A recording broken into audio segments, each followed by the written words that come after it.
Assalamu alaikum wa rahmatullah. J'espère que vous êtes tous en bonne santé et que vous vivez le Ramadan avec une grande joie.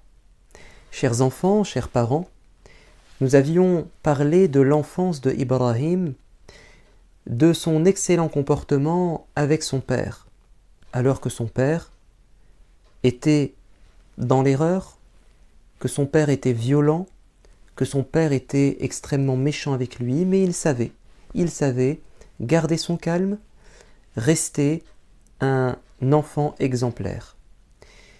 Il s'est passé quelque chose durant son enfance,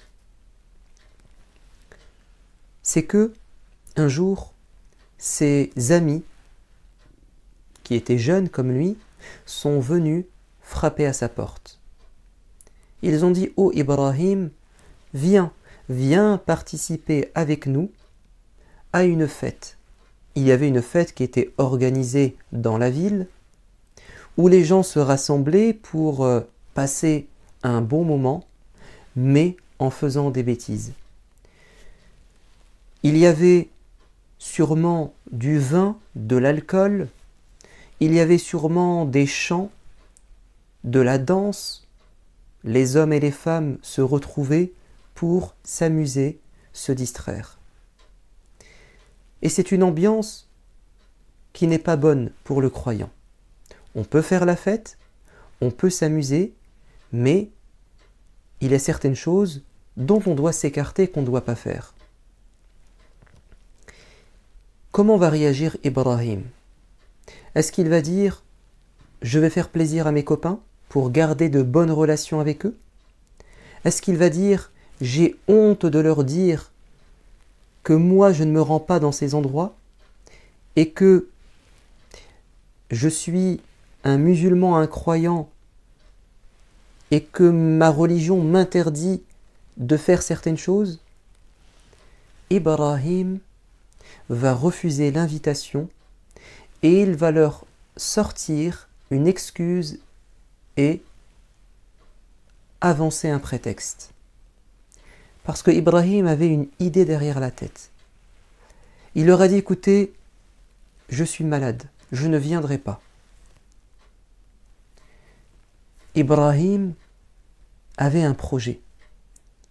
Il voulait que ses amis pensent qu'il va rester cloîtré à la maison et qu'il ne peut pas sortir. Parce qu'il prévoyait discrètement et secrètement de se rendre dans le temple où il y avait les statues que les gens adoraient. Pendant que les gens faisaient la fête, lui, furtivement, va se rendre dans ce temple et il va détruire les statues et il ne va laisser que la plus grande parmi elles. Je reviendrai à cette histoire ou à cet événement plus tard. Moi, ce qui m'intéresse, c'est comment Ibrahim a réussi à se désolidariser de ses amis, à s'écarter d'eux quand ils ont choisi le mauvais chemin. Ça ne veut pas dire que Ibrahim a coupé les ponts complètement avec eux, non. Simplement, au moment où ses amis l'entraînent vers une mauvaise route, il sait dire stop, non. Il n'a pas peur du ridicule. Il n'a pas peur d'être montré du doigt. Il affirme ses principes. Il est fier de ce qu'il est. Et il veut au contraire les influencer positivement et leur montrer l'exemple. Mais ce n'est pas le cas de tous les jeunes et de tous les enfants. Il nous arrive parfois d'avoir peur de dire à nos amis qu'on est différent d'eux et que nous n'allons pas accepter tout ce que eux veulent. Et au nom de quoi? Pourquoi c'est à moi de les suivre et eux n'acceptent pas de me suivre? Celui qui suit bêtement ses amis, il est comme un mouton de Panurge. Vous connaissez cette expression, un mouton de Panurge? Il est rapporté dans un récit un roman, qu'un homme a vendu des moutons à un autre. Et ils étaient sur un navire. L'homme, l'acheteur, a voulu se venger du vendeur parce qu'il y avait un problème entre eux. Et il a pris son mouton, et c'était le mouton qu'il avait acheté était le chef, le bélier, et il l'a jeté par-dessus bord dans la mer.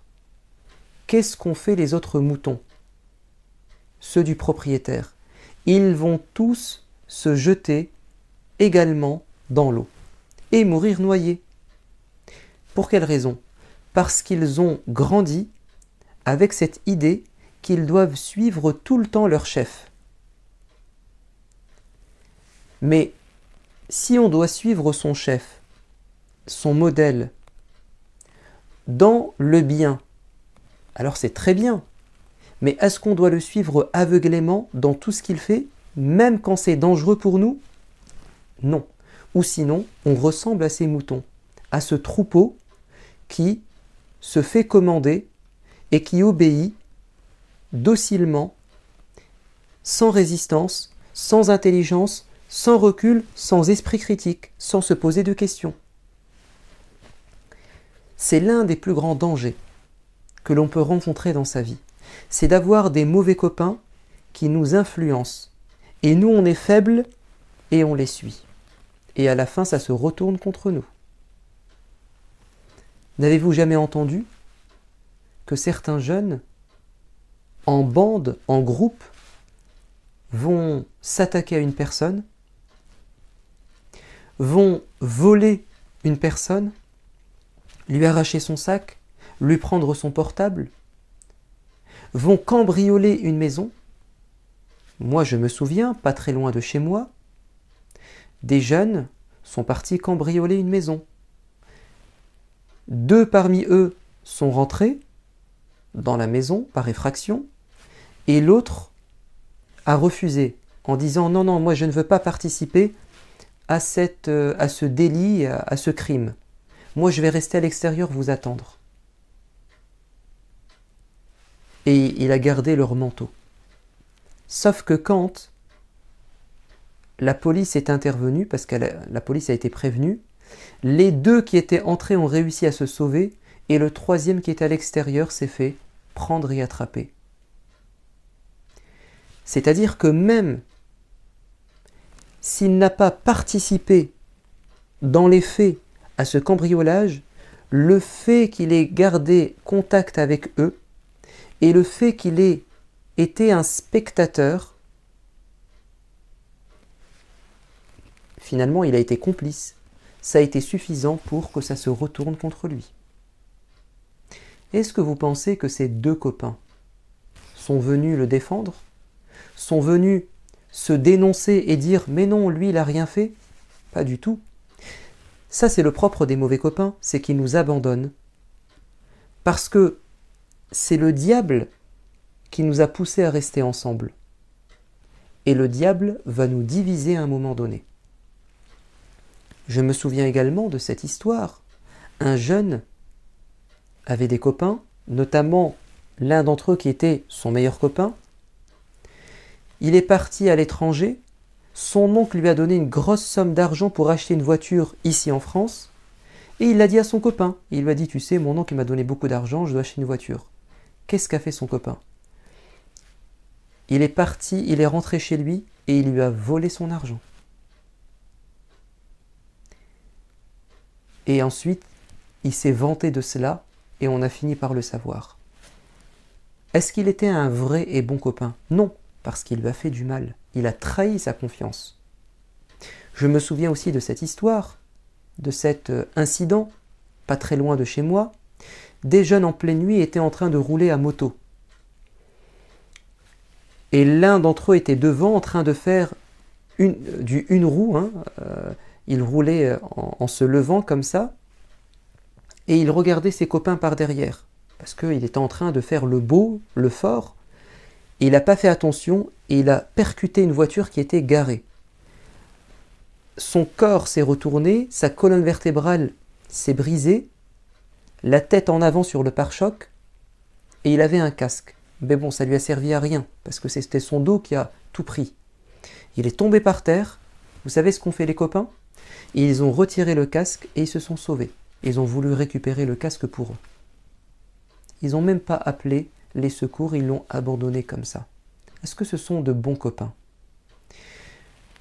Attention à bien choisir vos amis. Le prophète alayhi salatu wassalam a dit, le bon compagnon, le bon copain, il ressemble au vendeur de musc. Le musc, c'est du parfum. Un vendeur de parfum. Tu peux, en étant son ami, recevoir du musc.